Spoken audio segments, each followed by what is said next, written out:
Good morning everyone, कैसे हैं आप सब लोग। मेरा नाम है राहुल और मैं दूंगा आपको Hindi grammar plus current affair, साथ में मैथमेटिक्स और स्टैटिक फैक्ट्स का वीडियो। ठीक है, Rahul Pande official Telegram channel है, ये आप ज्वाइन कर सकते हो for PDF and more informations. हुलास का तत्सम बताना है। तो देखो, शब्द ना उत्पत्ति के आधार पर 4 प्रकार के होते हैं। कौन कौन से? तत्सम, तद्भव, देशज, विदेशज। तत्सम शब्द वो होते हैं संस्कृत के, जिन्हें हम डेली लाइफ में यूज नहीं करते, मतलब जो बोलने में थोड़े टफ होते हैं। तो उल्लास का तत्सम क्या होगा? उल्लास। क्या होगा? उल्लास। तो आंसर आ जाएगा डी। तो हुलास क्या है? हुलास है तद्भव। ठीक है, उल्लास क्या है? ये है तत्सम। नेक्स्ट नेक्स्ट बताना है, विलोम की दृष्टि से एक अशुद्ध है। तो दृश्य, अदृश्य, आयात, निर्यात, प्रत्यक्ष, परो। आमिष, शामिश ना, ये एक दूसरे के पर्यायवाची हैं। इनका विलोम क्या होता है? निरामिष। निरामिष। निरा क्या खा सकते हो आप? निरामिष होता है जो आपका शाकाहारी भोजन होता है, वो बहुत ज़्यादा खा सकते हो। और ये मांसाहारी तो कम ही खा सकते हो ना, मांसाहार, तो वो होता है आमिष। आंसर आ जाएगा डी। नेक्स्ट, कनिष्ठिका और मध्यमा के बीच की उंगली को कौन सी कहते हैं?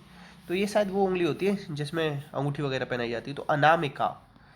अनामिका। देखो, एक तो आपको आंसर बताना है इसका, और फिर शुद्ध कैसे लिखते हैं वो भी बताना है। तो देखो, उज्ज्वल लिखना शुद्ध सीख लो, कवित्री, ठीक है, और साथ में ज्योत्सना, वाल्मीकि, अहल्या, नीरोग।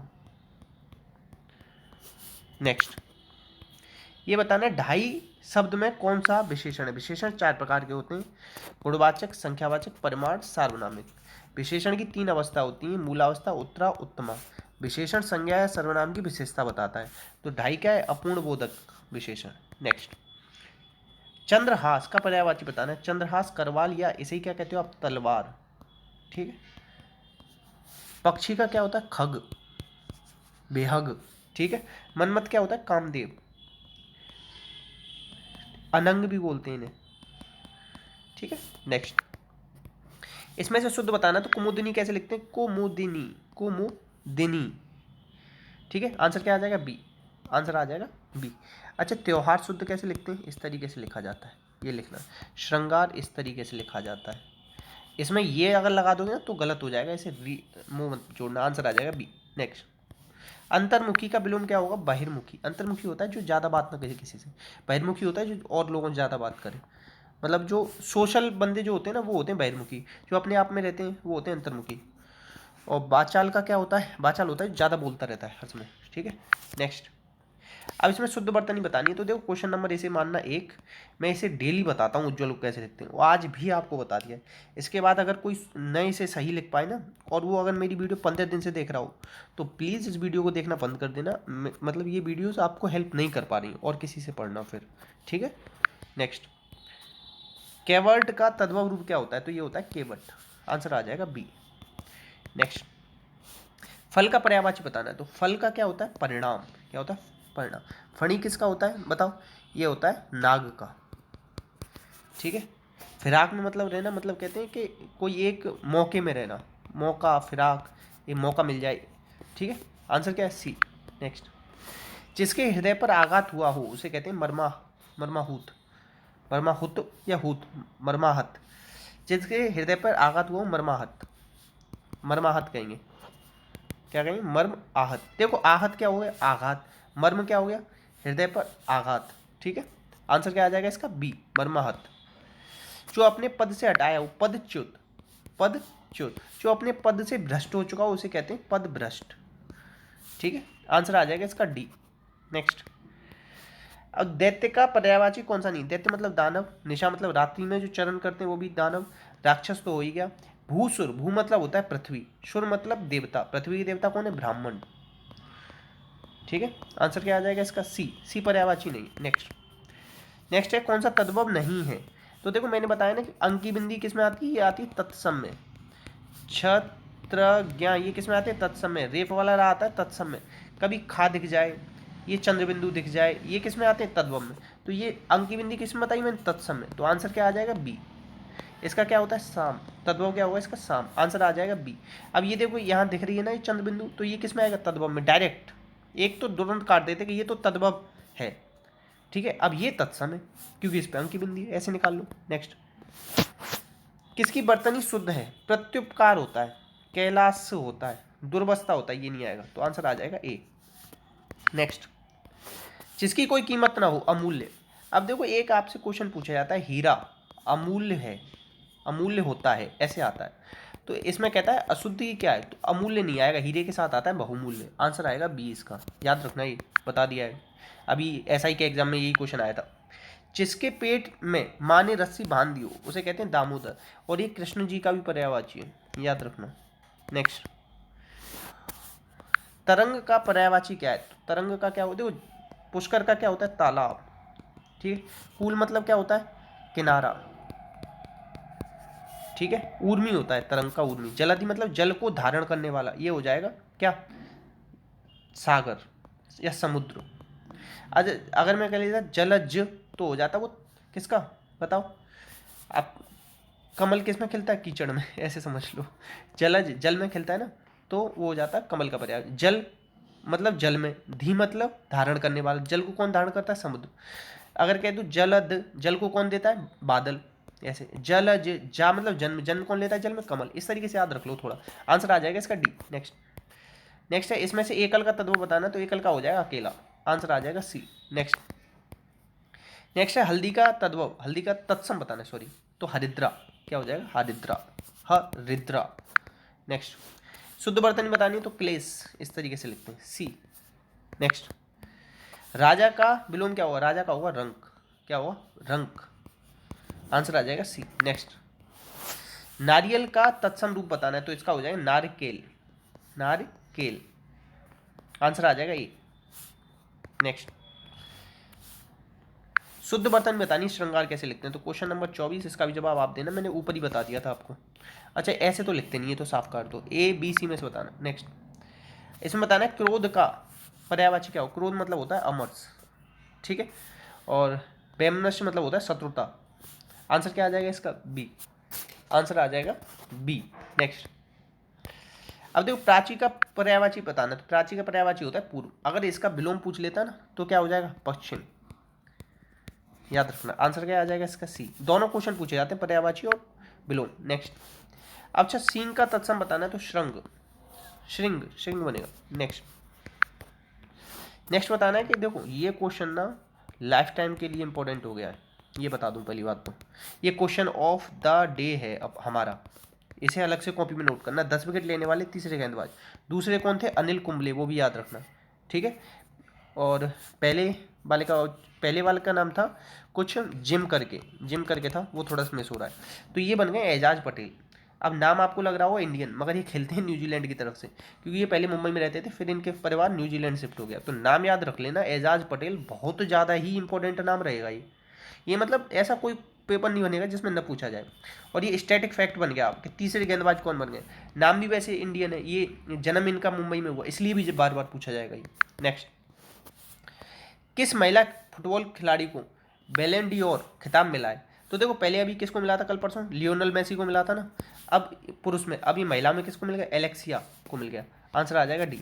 एलेक्सा वो है ना जो अमेजोन वाले में वो साउंड में बोलती है, आंसर है इसका डी। नेक्स्ट, नेक्स्ट है कहाँ दूरदर्शन केंद्र के अर्थ स्टेशन का उद्घाटन किया गया? तो गोरखपुर। अच्छा गोरखपुर कल परसों मैंने बताया था किस नदी के किनारे, अगर आप में से किसी को भी याद हो ना तो ये बताना। बनारसी में ना पहली रोपवे शुरू हुआ है, ठीक है, कहाँ का? यूपी का या इंडिया का भी कह सकते हो आप, ठीक है, सार्वजनिक, इस तरीके से, आंसर आ जाएगा इसका बी। नेक्स्ट, नेक्स्ट है हाल ही में जारी एक रिपोर्ट के अनुसार सबसे ज़्यादा प्लास्टिक का कचरा कौन योगदान करता है? सबसे ज़्यादा कौन प्लास्टिक मतलब फैलाता है या उत्पन्न करता है या यूज करता है? तो ये है यूएसए।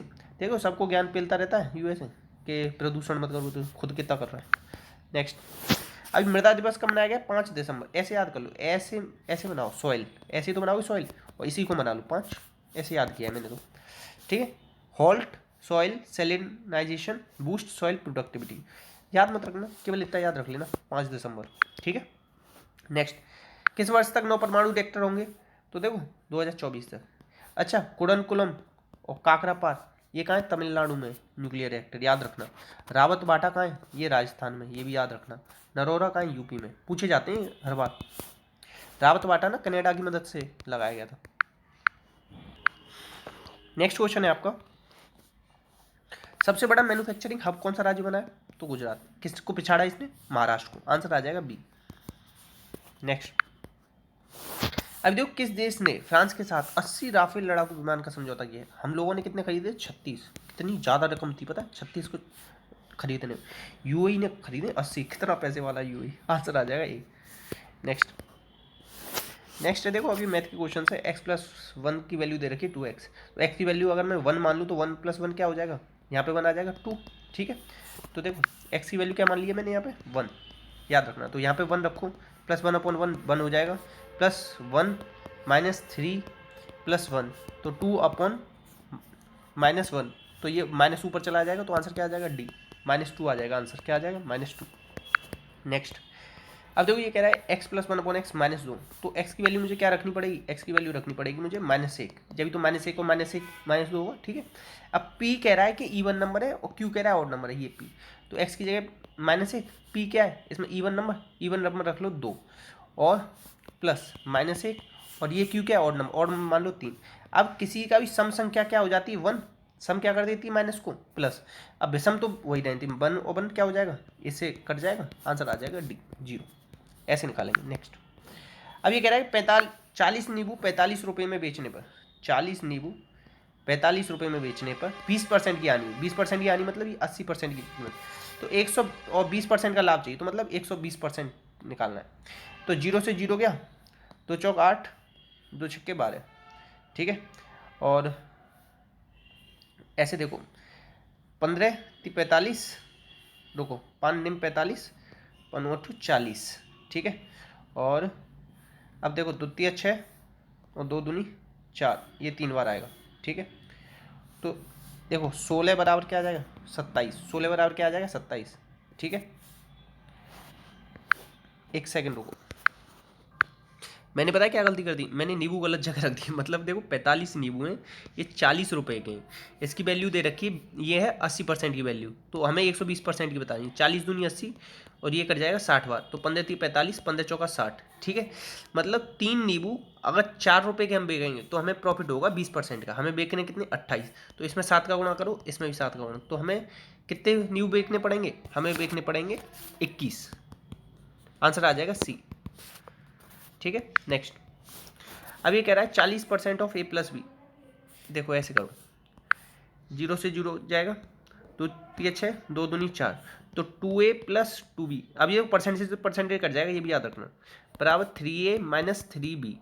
ठीक है, अब 3b इधर जाएगा तो 5b, और ये 2a इधर आएगा ना, तो a बच जाएगा, तो b/a क्या आ जाएगा? 1/5। ठीक है, अब देखो a की वैल्यू 5 रखो, 10, 5 दूनी 10, और b की वैल्यू 1 रखो, -1/5 और 1 6। b की वैल्यू 1 रखोगे ना, तो 3 गुणा 1 क्या होगा? 3, तो ये आ जाएगा 7/6। क्या आ जाएगा आंसर? 7/6, ए आ जाएगा आंसर। आंसर क्या आ जाएगा? ए।